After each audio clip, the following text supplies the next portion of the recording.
എല്ലാവർക്കും നമസ്കാരം. ഇന്ന് ഞാൻ പറയാൻ പോകുന്ന കഥ എന്തുകൊണ്ട് ചോറ്റാനിക്കര ഭഗവതിയെ അമ്മേ നാരായണ എന്ന് വിളിക്കുന്നു എന്നതിനെക്കുറിച്ചാണ്. അമ്മേ നാരായണ ചോറ്റാനിക്കര ഭഗവതി ക്ഷേത്രത്തിൽ മാത്രം കേൾക്കുന്ന ഒരു നാമോച്ചാരണമാണിത്.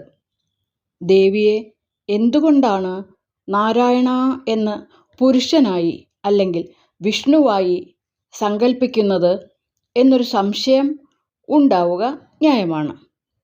ക്ഷേത്രത്തിൽ വിഷ്ണു സാന്നിധ്യം ഉണ്ട് എന്നതുകൊണ്ട് ദേവിയെയും നാരായണനെയും സ്തുതിക്കുന്നു എന്നൊരു ഭാഷ്യമുണ്ട്. എന്നാൽ വളരെ പുരാതനമായ ഒരു സങ്കല്പമാണ് ഈ വിളിക്ക് പിന്നിലുള്ളതെന്ന് ശിവനെക്കുറിച്ചുള്ള ഒരു കഥ നമ്മെ ഓർമ്മിപ്പിക്കുന്നു.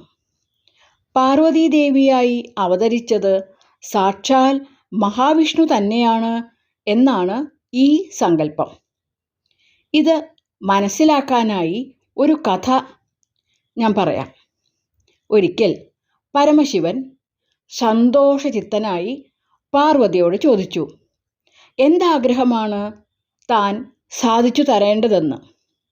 അപ്പോൾ പാർവതി ഒരു കഥ കേൾക്കണം എന്ന് ആവശ്യമുന്നയിക്കുകയും അതിൽ നിർബന്ധം പിടിക്കുകയും ചെയ്തു. പരമശിവൻ പാർവതിക്ക് അവരിരുവരെയും കുറിച്ചുള്ള ഒരു കഥ തന്നെ പറഞ്ഞുകൊടുത്തു. പരമശിവനെ കാണാനായി ഒരിക്കൽ ബ്രഹ്മാവും വിഷ്ണുവും ഭൂമിയിലൂടെ സഞ്ചരിച്ചു.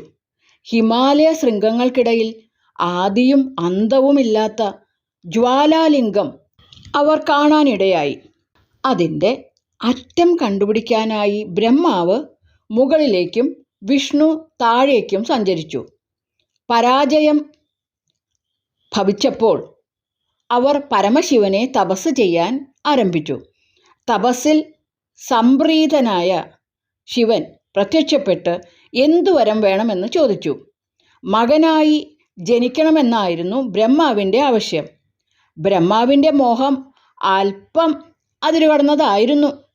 അതുകൊണ്ട് ത്രിമൂർത്തികളിൽ ഒരാളാണെങ്കിലും ബ്രഹ്മാവ് ആരാലും ശ്രദ്ധിക്കപ്പെടാതെ പോയി. പരമശിവനെ ശുശ്രൂഷിക്കത്തക്ക വിധം ഒരു ജന്മം നൽകണം എന്നായിരുന്നു മഹാവിഷ്ണു ആവശ്യപ്പെട്ടത്. അങ്ങനെ പരമശിവൻ്റെ തന്നെ ശരീരാംശം ഉൾക്കൊള്ളുന്ന മഹാവിഷ്ണു പാർവതി രൂപത്തിൽ അവതരിച്ചു. അതായത് ശിവശക്തിയായ പാർവതി മഹാവിഷ്ണു തന്നെയാണ്.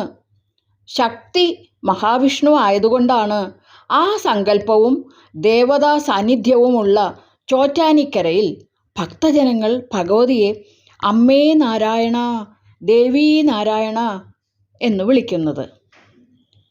എത്ര മനോഹരമായൊരു കഥയാണിത്.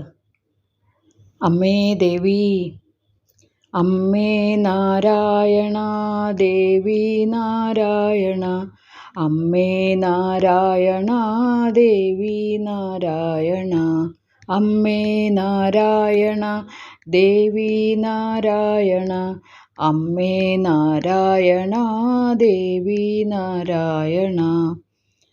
നന്ദി.